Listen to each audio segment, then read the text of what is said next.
दोस्तों नमस्कार। आशा है आप सभी अच्छे होंगे। आज का जो हमारा विषय है वो है क्रोध, एंगर, गुस्सा। इसमें क्या होता है, इसको कैसे हम कंट्रोल करें, कैसे ना करें, क्या करें क्या ना करें। गुस्से में आदमी बहुत कुछ कर जाता है या कर गुजरता है। क्रोध के उत्पन्न होने में या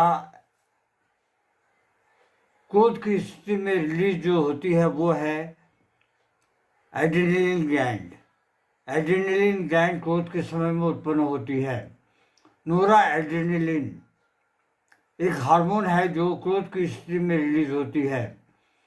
टेस्टोस्टेरोन एक पुरुष हार्मोन है जो क्रोध की स्थिति में रिलीज होती है। कॉर्टिजोल एक हार्मोन है जो तनाव और क्रोध की स्थिति में रिलीज होती है और इनको ये सब बढ़ावा देती है।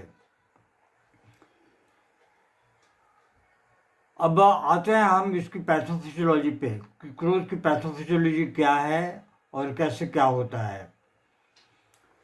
स्नायु तंत्र यानी कि नर्वस सिस्टम क्रोध की स्थिति में स्नायु तंत्र बहुत ही ज़्यादा प्रभावित होती है।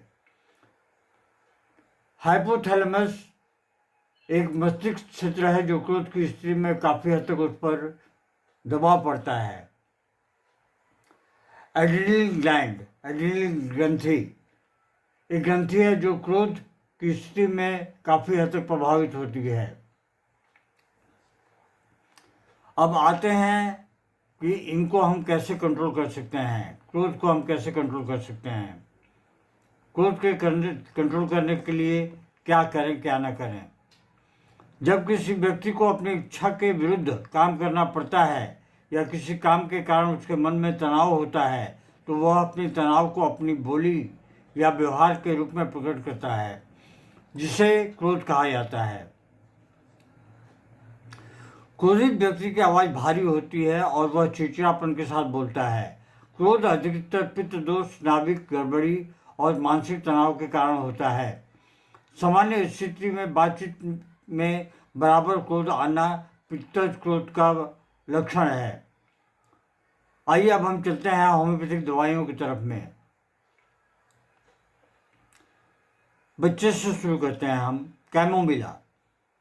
बच्चे को क्रोध आ जाता है, वो हर चीज़ को लेने के लिए चिल्लाता रहता है, लेकिन जब उसे वो चीज़ दी जाती है तो उसे वो फेंक देता है। बच्चा चिल्लाता रहता है और जब तक चुप नहीं होता जब तक कि उसे गोद में न लिया जाए। जब वो गोद में रहता है तो वो शांत रहता है। क्रोध करने के कारण बच्चे को दस्त भी आ जाता है, खांसी होने लगती है, शरीर में कभी कभी ऐंठन भी आ जाती है। इसे कैमोमिला की औषधि को अगर दी जाए तो काफ़ी हद तक आराम मिलता है। कैमोमिला की लोअर पोटेंसीज 6, 12 या 30 की शक्ति का उपयोग करने से बहुत ही लाभ होता है।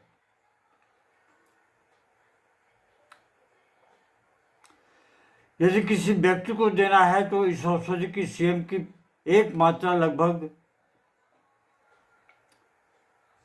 16 से 18 दिन के बाद एक बार देना चाहिए। इससे बच्चा शांत स्वभाव का हो जाएगा और बड़े भी शांत स्वभाव के हो जाते हैं। दूसरी जो दवा है वह है स्टेफिस।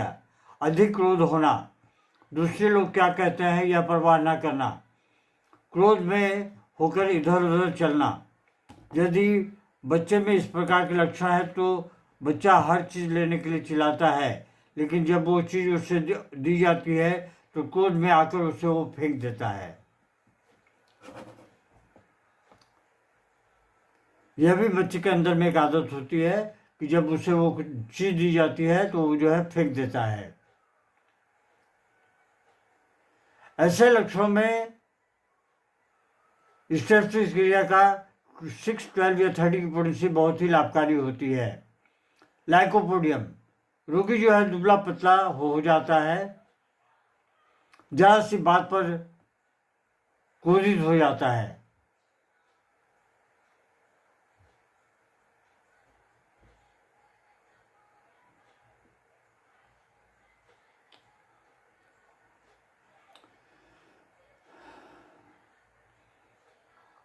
जरा सी बात पर भी क्रोधित हो जाता है काफ़ी हद तक।